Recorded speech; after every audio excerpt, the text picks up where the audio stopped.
আসসালামু আলাইকুম ওয়া রাহমাতুল্লাহ। রহমত, বরকত, মাগফিরাত ও নাজাতের মাস রমজান মাস। নিয়ামতে ভরপুর এই মাসে নবীজি সাল্লাল্লাহু আলাইহি ওয়াসাল্লাম বিশেষ 4টি আমলের কথা বলেছেন। আমলগুলোর সঙ্গে কিছু দোয়া, জিকির, তওবা ও ইস্তেগফার রয়েছে। এর বিনিময়ে রয়েছে বেশ কিছু সুখবর। নবীজি সাল্লাল্লাহু আলাইহি ওয়াসাল্লাম রমজানকে স্বাগত জানাতে গিয়ে উম্মতে মুসলিমার উদ্দেশ্যে এই আমলগুলোর দিক নির্দেশনা দিয়েছেন। আর কি সেই আমল ও দোয়াগুলো, আজকের ভিডিওতে তা বিস্তারিত আলোচনা করব ইনশাআল্লাহ। প্রিয় দর্শক, আজকের ভিডিওতে আপনাদের সাথে এমন 4টি আমল নিয়ে কথা বলবো যে আমলগুলোকে নবীজি সাল্লাল্লাহু আলাইহি ওয়াসাল্লাম রমজান মাসের শুরু থেকে শেষ পর্যন্ত এই আমলগুলো করার জন্য প্রত্যেক মুসলিম উম্মাকে নির্দেশ দিয়েছেন। ভিডিওটি অত্যন্ত গুরুত্বপূর্ণ, তাই ভিডিওটি না টেনে শুরু থেকে শেষ পর্যন্ত দেখার জন্য অনুরোধ রইল। তাহলে চলুন মূল ভিডিও শুরু করা যাক। দর্শক, নবীজি সাল্লাল্লাহু আলাইহি ওয়াসাল্লামের নির্দেশনা অনুযায়ী মুমিন মুসলমান অন্যান্য আমলের পাশাপাশি বিশেষ 4টি আমল, জিকির ও দোয়া করার মাধ্যমে মাসটি ইবাদতে কাটাবে, অর্থাৎ রমজান মাসটি কাটাবে। রোজাদারদের জন্য মাসটি ইবাদতের বসন্তকালে পরিণত হবে। আমল 4টির মধ্যে 2টি মহান আল্লাহর জন্য আর 2টি বান্দার জন্য। হাদিসে এসেছে, হযরত সালমান ফারসি রাদিয়াল্লাহু আনহু বর্ণনা করেন, শাবান মাসের শেষ দিন রাসূলুল্লাহ সাল্লাল্লাহু আলাইহি ওয়াসাল্লাম আমাদের উদ্দেশ্যে এই মর্মে বক্তব্য দেন যে, হে লোক সকল, অবশ্যই তোমাদের সামনে মহান মাস, বরকতময় মাস উপস্থিত। এ মাসে তোমরা 4টি আমল বেশি বেশি আদায় করবে। এর মধ্যে 2টি কাজ আল্লাহর জন্য আর 2টি কাজ তোমাদের নিজেদের জন্য। আল্লাহর জন্য 2টি আমল বা কাজ হলো, নম্বর 1, কালেমার সর্বোত্তম তাসবিহ লা ইলাহা ইল্লাল্লাহ পাঠ করা। 2, আল্লাহর কাছে বেশি বেশি ইস্তেগফার তথা ক্ষমা প্রার্থনা করা। আপনাদের মনে প্রশ্ন আসতে পারে যে নবীজি সাল্লাল্লাহু আলাইহি ওয়াসাল্লাম কেন কালেমার জিকির করার এত তাগিদ দিয়েছেন? তাহলে শুনুন প্রিয় দর্শক, এই কালেমা মানুষকে এক আল্লাহর স্বীকৃতি তথা তাওহীদের দিকে ধাবিত করে, মানুষের সবচেয়ে বড় অপরাধ শিরক থেকে মুক্ত রাখে, যে উদ্দেশ্যে আল্লাহ যুগে যুগে নবী রাসূল পাঠিয়েছেন আর আমাদের জন্য দিয়েছেন মহাগ্রন্থ আল কোরআন। তাই এ কারণেই কোরআন নাজিলের মাসে মহান আল্লাহর একাত্মবাদের স্বীকৃতি দিতে একনিষ্ঠতার সঙ্গে সঙ্গে বেশি বেশি কালেমার তাসবিহ পাঠ করা। তো প্রিয় দর্শক, আশা করি আপনারা বুঝতে পেরেছেন যে পবিত্র মাহে রমজানে রাসূলুল্লাহ সাল্লাল্লাহু আলাইহি ওয়াসাল্লাম কেন বেশি বেশি কালেমার জিকির করার কথা বলেছেন। তারপরে নম্বর 2, আল্লাহর কাছে বেশি বেশি করে ইস্তেগফার করা। ইস্তেগফার বেশি বেশি পড়ার কারণ, এ কারণেই কোরআন সুন্নায় বেশি বেশি তওবা ইস্তেগফার করার ব্যাপারে তাগিদ দেওয়া হয়েছে, কেননা গুনাহ মুক্ত জীবনের অন্যতম উপায় হচ্ছে তওবা ও ইস্তেগফার। আল্লাহ তাআলা ঘোষণা করেন, যে গুনাহ করে কিংবা নিজের অনিষ্ট করে অতঃপর আল্লাহর কাছে ক্ষমা প্রার্থনা করে, সে আল্লাহকে ক্ষমাশীল এবং করুণাময় পায়। সুবহানাল্লাহ। এছাড়াও প্রিয় নবী সাল্লাল্লাহু আলাইহি ওয়াসাল্লামকে আল্লাহ তাআলা জানিয়েছেন, নিশ্চয়ই মুনাফিকরা জাহান্নামের নিম্নতম স্তরে অবস্থান করবে এবং তুমি কখনো তাদের জন্য সাহায্যকারী পাবে না, কিন্তু যারা তওবা করে সংশোধন হয় তারা ব্যতীত। সূরা নিসা আয়াত নম্বর 145 থেকে 146।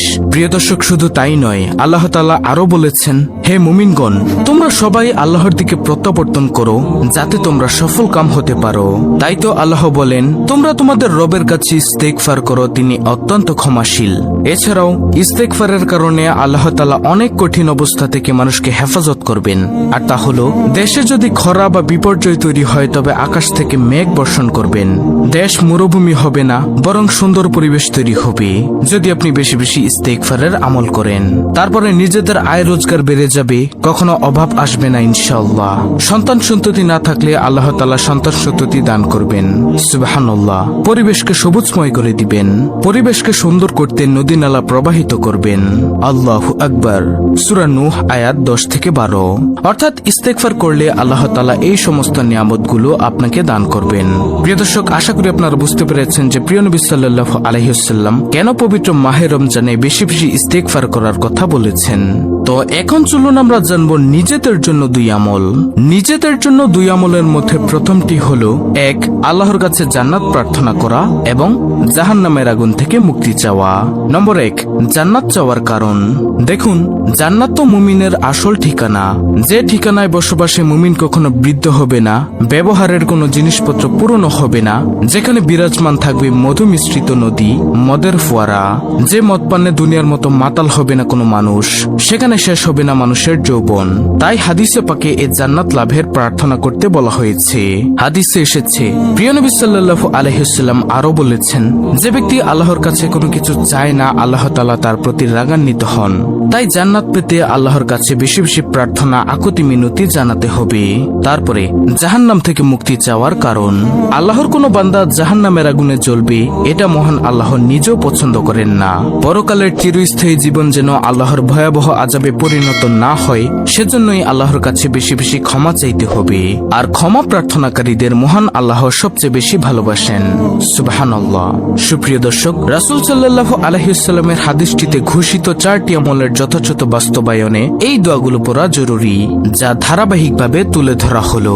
যেমন বেশি বেশি কালেমার এই তাসবিহ পড়া, লা ইলাহা ইল্লাল্লাহ, অর্থ আল্লাহ ছাড়া কোনো উপাস্য নেই। তারপরে বেশি বেশি তওবা ইস্তেগফার করা, সাইয়্যিদুল ইস্তেগফার সহ কয়েকটি ইস্তেগফার তুলে ধরা হলো। যেমন আপনি সর্বদা আস্তাগফিরুল্লাহ এই শব্দটি বেশি বেশি পড়তে পারেন পবিত্র মাহে রমজানের শুরু থেকে শেষ পর্যন্ত। আস্তাগফিরুল্লাহ অর্থ আমি আল্লাহর কাছে ক্ষমা প্রার্থনা করছি। ইস্তেগফারের নিয়মগুলো আমি আপনাদেরকে বলছি। প্রতি ওয়াক্ত ফরজ নামাজের সালাম ফিরানোর পর রাসূলুল্লাহ সাল্লাল্লাহু আলাইহি ওয়াসাল্লাম এই ইস্তেগফারটি অর্থাৎ আস্তাগফিরুল্লাহ 3 বার পড়তেন, মিশকাত শরীফের হাদিস। অথবা আপনি এই ইস্তেগফারটিও পড়তে পারেন, আস্তাগফিরুল্লাহ ওয়া আতুবু ইলাইহি, অর্থ আমি আল্লাহর কাছে ক্ষমা প্রার্থনা করছি এবং তার দিকেই ফিরে আসছি। নিয়ম, এই ইস্তেগফারটি প্রতিদিন 70 থেকে 100 বার পড়া। রাসূল সাল্লাল্লাহু আলাইহি ওয়াসাল্লাম প্রতিদিন 70 বারের অধিক তওবা ও ইস্তেগফার করতেন, বুখারী শরীফের হাদিস। অথবা আপনি এই ইস্তেগফারটিও পড়তে পারেন, রব্বি গফিরলি ওয়া তুব আলাইয়া ইন্নাকা আনতাত তাওয়াবুর রহিম, অর্থাৎ হে আমার প্রভু, আপনি আমাকে ক্ষমা করুন এবং আমার তওবা কবুল করুন, নিশ্চয়ই আপনি মহান তওবা কবুলকারী করুণাময়। রাসূলুল্লাহ সাল্লাল্লাহু আলাইহি ওয়াসাল্লাম মসজিদে বসে এক বৈঠকে এই দোয়া 100 বার পড়েছেন। আবু দাউদ, ইবনে মাজাহ, তিরমিজি, মিশকাত শরীফের হাদিস। তারপরে আপনি পড়তে পারেন, আস্তাগফিরুল্লাহাল্লাযী লা ইলাহা ইল্লা হুয়াল হাইয়ুল কাইয়্যুম ওয়া আতুবু ইলাইহি, অর্থ আমি ওই আল্লাহর কাছে ক্ষমা চাই যিনি ছাড়া প্রকৃতপক্ষে কোনো মাবুদ নেই, তিনি চিরঞ্জীব, চিরস্থায়ী এবং তার কাছেই তওবা করে ফিরে আসি। এই ইস্তেগফারের ফজিলত সম্পর্কে প্রিয় নবী সাল্লাল্লাহু আলাইহি ওয়াসাল্লাম বলেছেন, দিনের যে কোনো ইবাদত বন্দেগী তথা ক্ষমা প্রার্থনার সময় এভাবে তওবা ইস্তেগফার করা। হাদিসে এসেছে, এভাবে তওবা ইস্তেগফার করলে আল্লাহ তাআলা তাকে ক্ষমা করে দিবেন, যদিও সে যুদ্ধক্ষেত্র থেকে পলায়নকারীও হয়। সুবহানাল্লাহ। আবু দাউদ শরীফের হাদিস, তিরমিজি শরীফের হাদিস, মিশকাত শরীফের হাদিস। অথবা আপনি সাইয়্যিদুল ইস্তেগফার, সর্বশ্রেষ্ঠ ইস্তেগফার পড়তে পারেন, যেমন আল্লাহুম্মা আনতা রাব্বি লা ইলাহা ইল্লা আনতা খলাকতানি ওয়া আনা আবদুকা ওয়া আনা আলা আহদিকা ওয়া ওয়াদিকা মাসতাতু আউযু বিকা মিন শাররি মা সানাতু আবউ লাকা বিনি'মাতিকা আলাইয়া ওয়া আবউ লাকা বিযামবি ফাগফিরলি ফাইন্নাহু লা ইয়াগফিরুয যুনুবা ইল্লা আনতা। এই ইস্তেগফারটি করার নিয়ম সম্পর্কে রাসূলুল্লাহ সাল্লাল্লাহু আলাইহি ওয়াসাল্লাম বুখারী শরীফের বর্ণনায় বলেছেন, সকাল ও সন্ধ্যায় এই ইস্তেগফার করা, ফজর ও মাগরিবের নামাজের পরে এই ইস্তেগফার পড়তে ভুল না করা। কেননা হাদিসে এসেছে, যে ব্যক্তি এই ইস্তেগফার সকালে পড়ে আর সন্ধ্যা হওয়ার আগেই মারা যায়, কিংবা সন্ধ্যায় পড়ে সকাল হওয়ার আগেই মারা যায়, তবে সে জান্নাতে যাবে। সুবহানাল্লাহ। বুখারী শরীফের হাদিস। তারপরে জান্নাত লাভ ও জাহান্নাম থেকে মুক্তির দোয়া, আল্লাহুম্মা আদখিলনাল জান্নাতা ওয়া আজিরনা মিনান নার, অর্থ হে আল্লাহ, আমাদেরকে জান্নাতে প্রবেশ করাও এবং জাহান্নামের আগুন থেকে মুক্তি দাও। আপনি জান্নাত লাভ, জাহান্নাম থেকে মুক্তি পাওয়ার জন্য এই দোয়াটি বেশি বেশি পড়তে পারেন।